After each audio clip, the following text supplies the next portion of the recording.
माझं नाव संतोष कृष्ण जाधव, राहणार शिरवळ, सातारा. मला पॅनक्रियाचा आजार म्हणजे स्वादिक पिंडाला गाठ आली होती. पुण्यामध्ये 3 अनाथांमध्ये कॅन्सर झालाय. जे पेशी मेल्यात म्हणजे तुमचं ऑपरेशन करायला लागेल म्हणून मी ऑपरेशनसाठी खटपट केली. 5 लाख रुपये माहिती दिली. 5 लाख रुपये गोळा करण्यामध्ये 1.5 महिना लागला. त्यानंतर परत गेलो 3 अनाथमध्ये. ते ऑपरेशन होणार नाही, गाठ मोठी झालेली.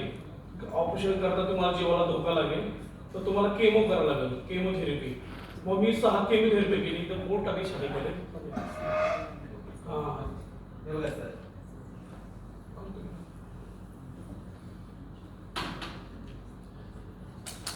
ते पोट टाकली मी छातीमध्ये माझ्या. आणि मग मला एक सुवर्ण सर भेटले, ती ओळख होती. ते म्हणजे केमोथेरपी चालू करा, अमृतज्यूस चालू करा. मग त्यांनी मला 2 बॉटल आणून दिल्या. केमोथेरपी चालू, 4थी केमोथेरपी झाली माझी.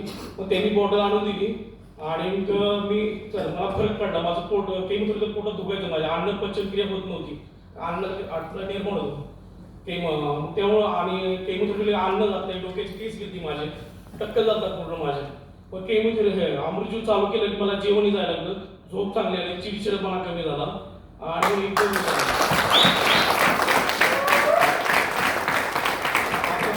काही आता मी कामावर जातो, मोटरसायकल चालवतो, आता काय प्रॉब्लेम. आता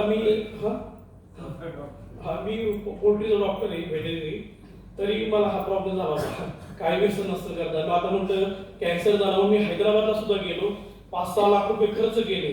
आता डॉक्टर ऑपरेशन होणार नाही, कुणाला वाटतं की मी मरू म्हणून, जगण्याची इच्छा असते. पण मी हैदराबादला पण गेलो, तिथं पण इलाज केला. पण डॉक्टर काय म्हणजे काय इलाज होऊ शकणार नाही, तुम्ही आता तुमची जाण्याची वेळ झालेली आहे. पण मी परत हार मारली नाही, परत इकडे आलो. मला अक्षरशः अतिशय वाईट वाटतं. माझ्या डॉक्टर हे नका म्हणले, ते घरच्यांचं काय होईल. तेव्हा माझ्याकडे पुढे होतं की माझ्या बायकोचं काय होणार, 2 मुलांचं काय होणार. अक्षरशः मी रडत होतो रोडनी. हैदराबाद ते आमचं शिरवळ 550 किलोमीटर आहे. अख्ख्या रोडने मी रडत येत होतो, आता कसं होणार माझ्या फॅमिलीचं. माझ्या घरी कोण त्यांना बघणार. कसं असतं, माणूस घरातला मेन गेला ना, म्हणजे घराचा पाय असतो घरातला मेन माणूस, तो पाय खसला तो वरच्या घराचं काय होणार. अतिशय वाटत. पण अमृत मला देवाप्रमाणे भेटलं सोनवणे सरांनी. त्यानंतर मी व्यवस्थित झालो. आता माझे वजन पण वाढले आणि तब्येत थंड. मला कुणी आता गावात म्हणत नाही अख्ख्या गावात जातात कॅन्सरचा माणूस आहे, हा मारणार, असे समोर लोक सुद्धा म्हणतात. आणि मला गावात ना म्हातारे लोक वयस्कर असतात, गावात पाहण्यासाठी येतात आजारी माणसाला. ती लोक ती चर्चा करायची. मी झोपलेला असायचो, केमोथेरपी मध्ये चालता येत नसतं, कारण सगळे घेतो, जेवण काही जात नाही केमोथेरपीमुळे.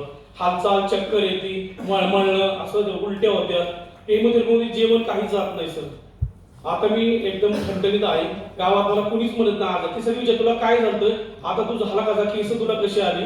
आम्ही आतापर्यंत असं कॅन्सरची पेशंट जगत नाहीत, पोटाचे विकारचे लोक टिकत नाहीत. तू कशा, पण त्यांना मी सांगतो, एक मला आयुर्वेदिक औषध मिळालं तिथून मी ठणठणीत झालो. मित्रांनो, कॅन्सरला रिझल्ट रियांश